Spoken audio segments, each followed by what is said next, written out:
Hello everyone, good morning. সিসাস ডায়েরির নতুন একটি ব্লগে আপনাদের স্বাগত জানাই। শুভ সকাল। কেমন আছেন সকলে? আশা করি ভালো আছেন, সুস্থ আছেন।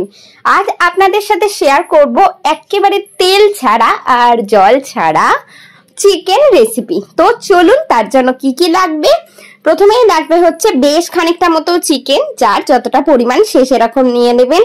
আর লাগবে হচ্ছে টক দই, তারপর লাগবে কাঁচা লঙ্কা, আদা, রসুন, পেঁয়াজ, মোটামুটি যা যা হয় আর কি। দেন জিরে গুঁড়ো, ধনে গুঁড়ো, শুকনো লঙ্কা গুঁড়ো, নুন, হলুদ আর গোটা গরম মশলার মধ্যে শুকনো লঙ্কা, দারচিনি, এলাচ, লবঙ্গ আর খানিকটা পেঁয়াজ তো লাগবেই। সবার প্রথম যেটা করতে হবে সেটা হচ্ছে ম্যারিনেশনের পালা।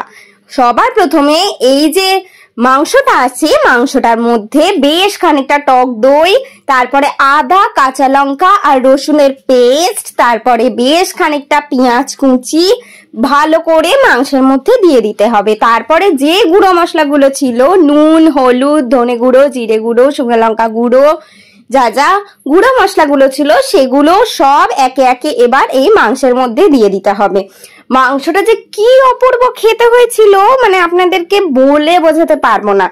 তারপর যা যা দেয়া হলো সেগুলো সব একসাথে ভালো করে মাখিয়ে নিতে হবে, মানে বেশ ভালো করে আর কি এরম হাত দিয়ে সুন্দর করে মাখিয়ে নিতে হবে, যাতে প্রত্যেকটা মাংসের সাথে প্রত্যেকটা মশলা গায়ে লেগে থাকে, তাহলেই মাংসগুলোর মধ্যে মশলাগুলো ঢুকবে। রান্নাটা আমার শাশুড়ি মাই করেছিলেন, কি যে অপূর্ব খেতে হয়েছিল কি বলবো।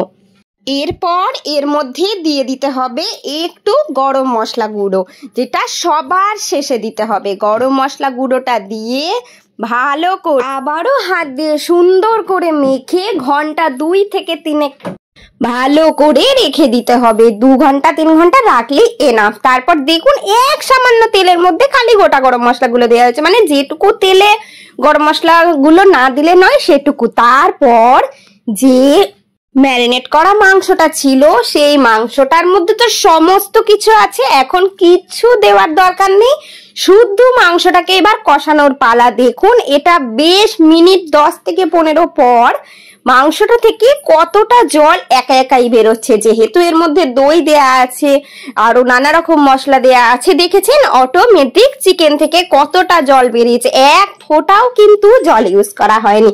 আমাদের চিকেন রেডি হয়ে গেছে একেবারে তেল ছাড়া আর জল ছাড়া। কেমন লাগলো আমার এই রেসিপি, মানে আমার শাশুড়ি মায়ের এই রেসিপি, আপনারা কিন্তু অবশ্যই কমেন্ট করে জানাবেন। আজকের মতন টাটা।